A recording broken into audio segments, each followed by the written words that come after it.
तेजस्वी प्रसाद यादव जी को जब उंगली दिखा के कह दिया कि अब इन्हीं को बढ़ाना है, तो राजनीति में नीतीश कुमार जी जिसको बढ़ाने के लिए चले हैं उनका राजनीति चाट गए हैं। तेजस्वी प्रसाद यादव जी का बहुत ग्राफ तेजी से बढ़ रहा था। मुख्यमंत्री के साथ में आने से उनको बहुत भारी नुकसान हुआ है, उनके इमेज को भी डेंट हुआ है और उनके जो वोटर सपोर्टर थे वो भी कंफ्यूज कर गए हैं। वो साथ देने को तैयार नहीं है मुख्यमंत्री की गलत नीतियों के। जनता दल यूनाइटेड के राष्ट्रीय अध्यक्ष ललन सिंह और वीआईपी पार्टी के मुकेश सहनी दोनों में गुप्त डील हुआ कि प्रत्याशी ऐसा देना है जो भारतीय जनता पार्टी को डैमेज करे। अब आपने क्या बताया होगा सिंगापुर में अपने पिता को कि कुर्नी के चुनाव में हम गए, आपका नाम भी लिया और तब भी हार गए। इसका मतलब ये है कि जिस समाज को आप अपना जागीर समझे हैं वो भी आपसे क्वेश्चन कर रहा है कि आपके कहने पे मैं गलत उम्मीदवार को नहीं चुनूंगा।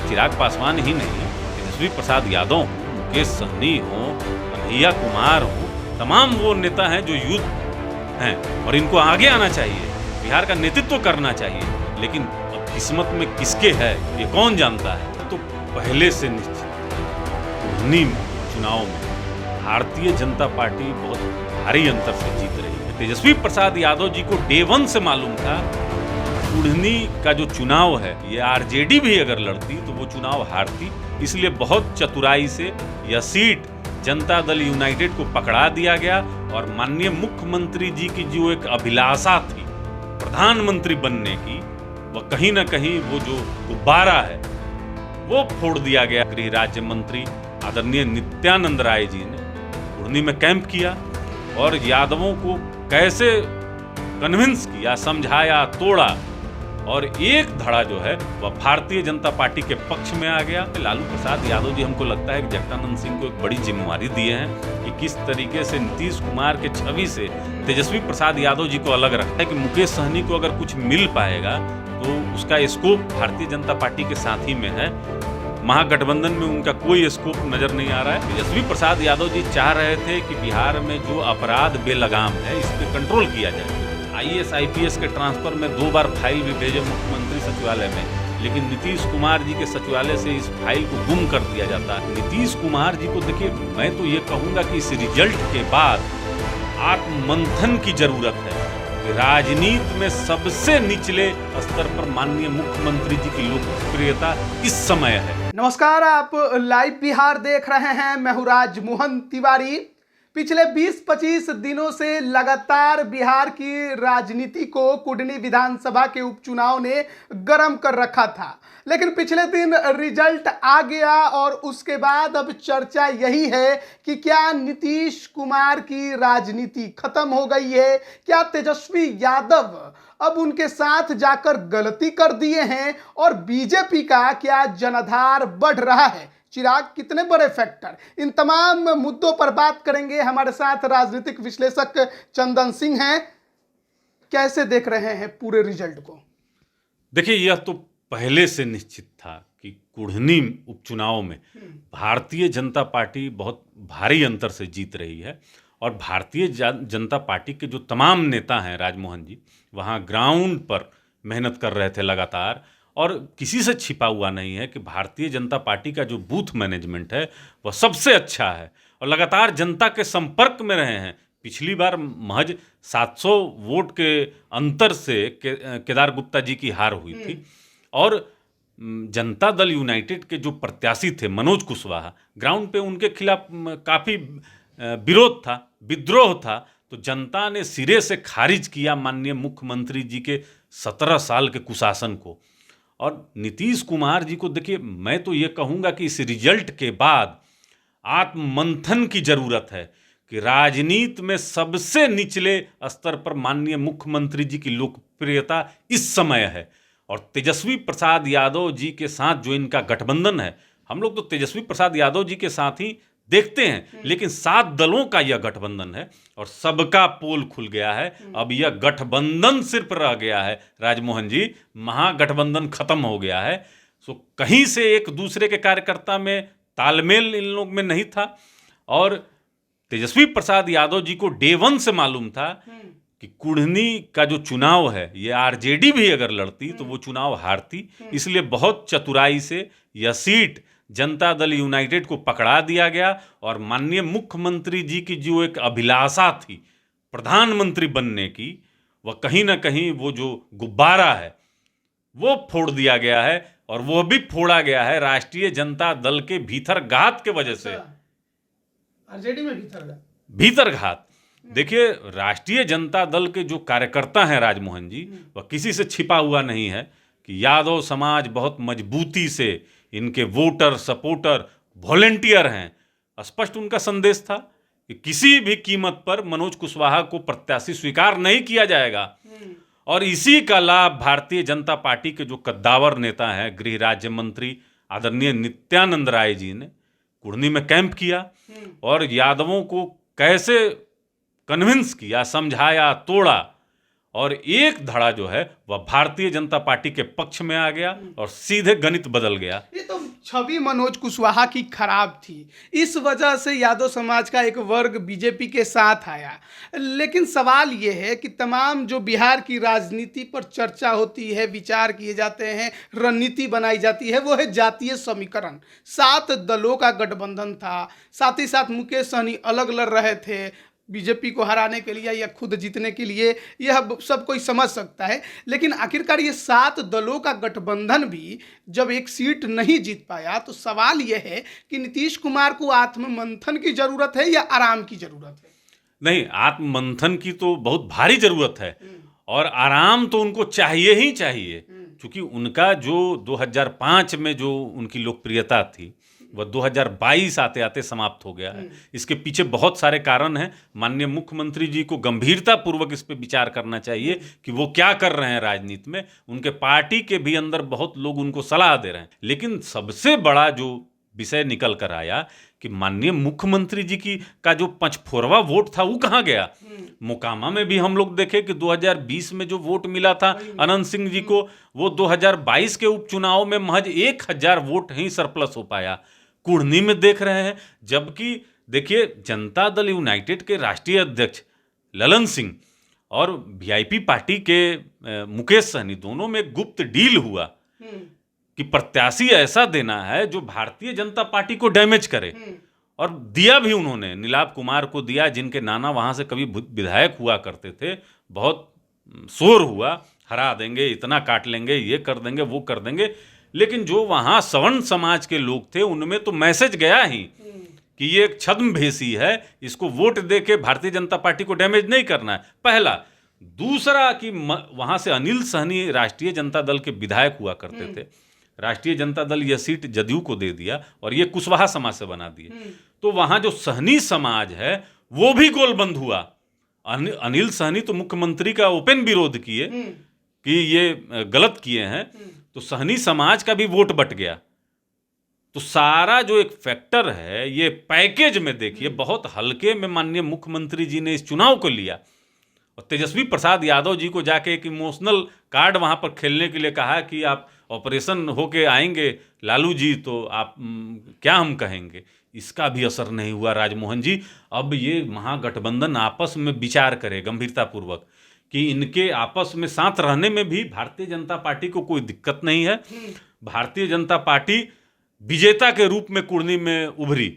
मतलब आप देख लीजिए कि मोकामा का सीट तो राष्ट्रीय जनता दल का ये अपना विजय नहीं है, ये व्यक्तिगत जीत है अनंत सिंह जी की। ये हर एक पॉलिटिकल पार्टी मानती है। अगला रणनीति किस प्रकार से महागठबंधन में होना चाहिए, क्योंकि तेजस्वी यादव तो शायद अब तक समझ गए होंगे कि नीतीश कुमार के पास कोई वोट बैंक नहीं है, उनके आने से कोई फायदा महागठबंधन को नहीं होने जा रहा, उल्टा एंटी इनकम्बेंसी अब तेजस्वी पर हावी हो जाएगी। अब ऐसे में सवाल यह है कि ये महागठबंधन आगे बना रहेगा, तेजस्वी यादव नीतीश कुमार एक साथ मंच साझा करते रहेंगे, क्या तेजस्वी यादव नीतीश कुमार के चक्कर में फंसकर अपना चेहरा खराब करवाते रहेंगे? देखिए लालू प्रसाद यादव जी ये समझ चुके हैं राजमोहन जी, इसीलिए उन्होंने आग्रह करके आदरणीय जगता बाबू को पुनः राष्ट्रीय जनता दल में स्थापित करने का काम किया है। चूंकि जगता बाबू का जो संबंध नीतीश कुमार से है यह किसी से छिपा हुआ नहीं है, तो तेजस्वी प्रसाद यादव जी का बहुत ग्राफ तेजी से बढ़ रहा था। मुख्यमंत्री के साथ में आने से उनको बहुत भारी नुकसान हुआ है। उनके इमेज को भी डेंट हुआ है और उनके जो वोटर सपोर्टर थे वो भी कंफ्यूज कर गए हैं। वो साथ देने को तैयार नहीं है मुख्यमंत्री की गलत नीतियों के। और नीयत तो कभी से माननीय मुख्यमंत्री जी का साफ नहीं था। तो नुकसान हो रहा है इसमें। लालू प्रसाद यादव जी हमको लगता है कि जगदानंद सिंह को एक बड़ी जिम्मेवारी दिए हैं कि किस तरीके से नीतीश कुमार के छवि से तेजस्वी प्रसाद यादव जी को अलग रखना है। तेजस्वी प्रसाद यादव जी चाह रहे थे कि बिहार में जो अपराध बेलगाम है इस पे कंट्रोल किया जाए। आईएएस आईपीएस के ट्रांसफर में 2 बार फाइल भी भेजे मुख्यमंत्री सचिवालय में, लेकिन नीतीश कुमार जी के सचिवालय से इस फाइल को गुम कर दिया जाता है। खबर मीडिया में बहुत तेजी से ये फैला था। तो कहीं ना कहीं सामान्य प्रशासन हो या गृह विभाग हो, इसके भी माध्यम से जो है ना टकराहट है और इनका जो कार्यकर्ता है आपस में एडजस्ट नहीं कर पा रहा है। मानते हैं कि 2024 से पहले अब जेडीयू में भगदड़ शुरू होगी, हो चुका है।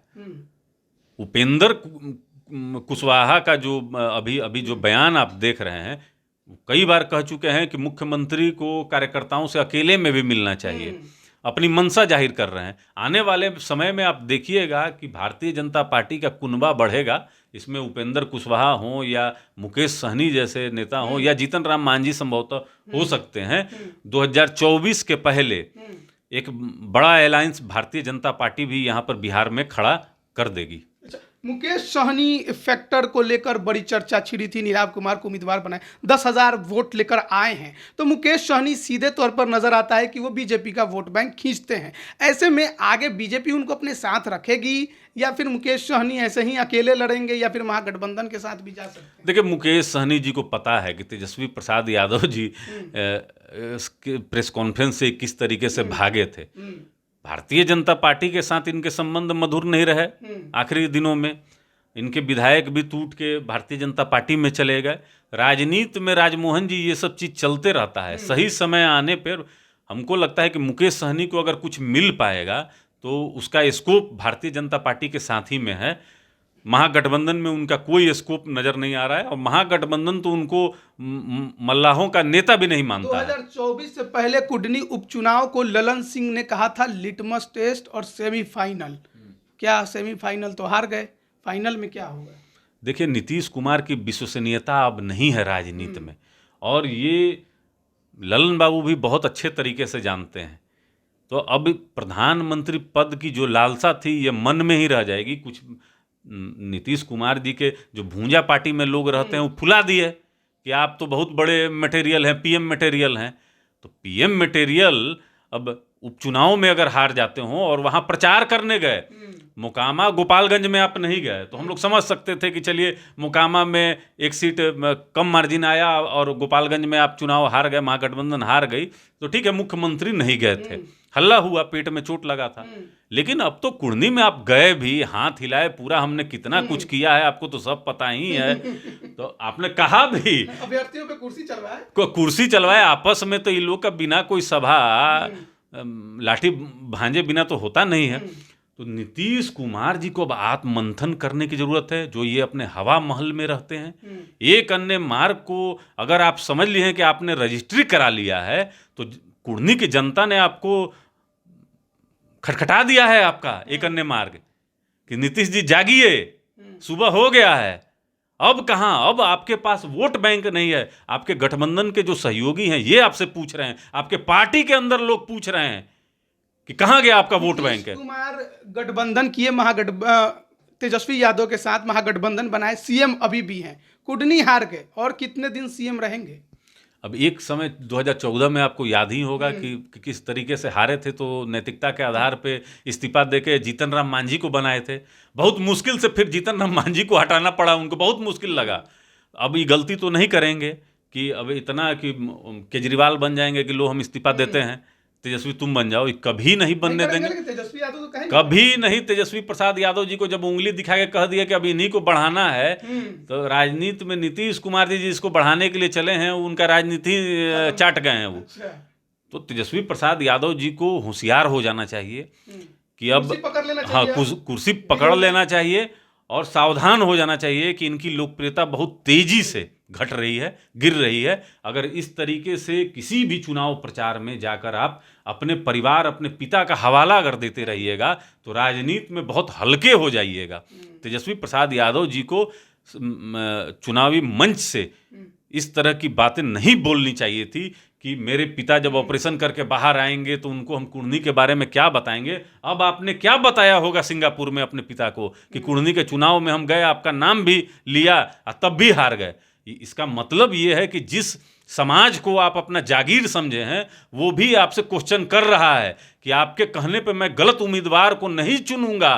चिराग पासवान बड़े फैक्टर की चर्चा थी, जब आखिरी दिन था प्रचार का तो गए, रैली भी किया, बड़ी जनसभा उमड़ी थी, रवि किशन भी साथ में थे। क्या लगता है कितने बड़े फैक्टर हैं?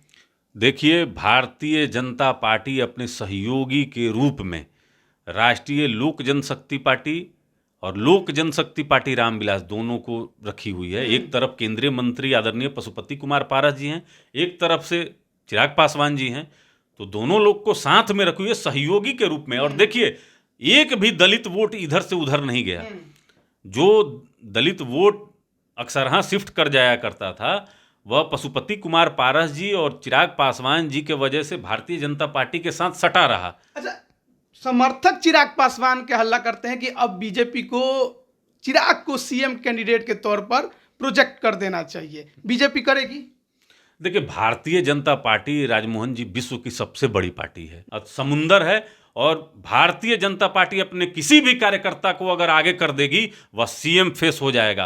आप याद रखिए कि एक समय योगी आदित्यनाथ को भी इस तरीके से भारतीय जनता पार्टी ने आगे किया और आज वो कहां से कहां है। तो भारतीय चुनाव लड़ने के बाद उनको बनाया गया ना सीएम, लेकिन यहाँ बिहार की राजनीति अलग है। पार्टी में बहुत योग्य उम्मीदवार हैं। देखिए, नीतीश कुमार जी को चेहरा जब से भारतीय जनता पार्टी ने रखा अपने गठबंधन में, शायद हमको लगता है से पहले ऐलान करेगी बीजेपी, भारतीय जनता पड़ेगा बिहार की राजनीति में। नहीं, देखिए, भारतीय जनता पार्टी में काफी थिंक टैंकर हैं, विचार करने वाले लोग हैं, विचार करेंगे, देखेंगे कि खुद से अपने पार्टी के अंदर से किसी नेतृत्व को डेवलप करना है या कहीं बाहर से आयात करना है।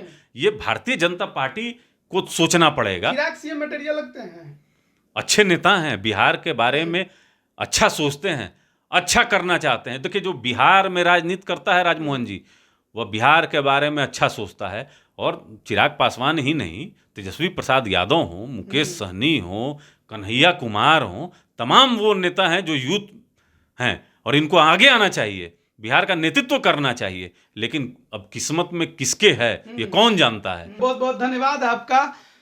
तो देखिए, पोस्टमार्टम कुडनी विधानसभा उपचुनाव के रिजल्ट का हो रहा था और फैक्टर की चर्चा हो रही थी।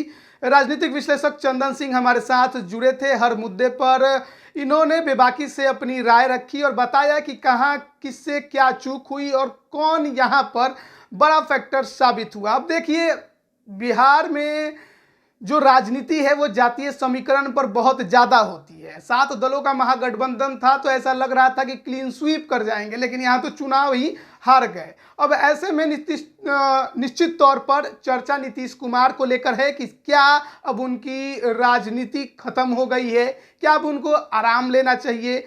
तेजस्वी यादव को क्या अब नीतीश कुमार के जो फैक्टर है उनके साथ रहने का, एंटी इनकम्बेंसी, उससे बचने की जरूरत है। मुकेश सहनी को अब क्या करना चाहिए, मुकेश सहनी कितना अकेले लड़ेंगे और कब तक हारेंगे, महागठबंधन में उनके रास्ते खुले हैं या बंद हैं, ये हर कोई समझता है। और नीतीश कुमार के पीठ पीछे वो कितना चलेंगे ये भी देखने वाली बात होगी। चिराग पासवान की जो अगली राजनीति है वो किस करवट लेगी ये भी देखने वाली बात होगी। बहुत कुछ बदलने वाला है बिहार की राजनीति में। देखिए, तमाम अपडेट हम आप तक पहुंचाते रहेंगे। आप सभी का बहुत बहुत धन्यवाद। लाइव बिहार यूट्यूब पर सब्सक्राइब और फेसबुक पर लाइक जरूर करें।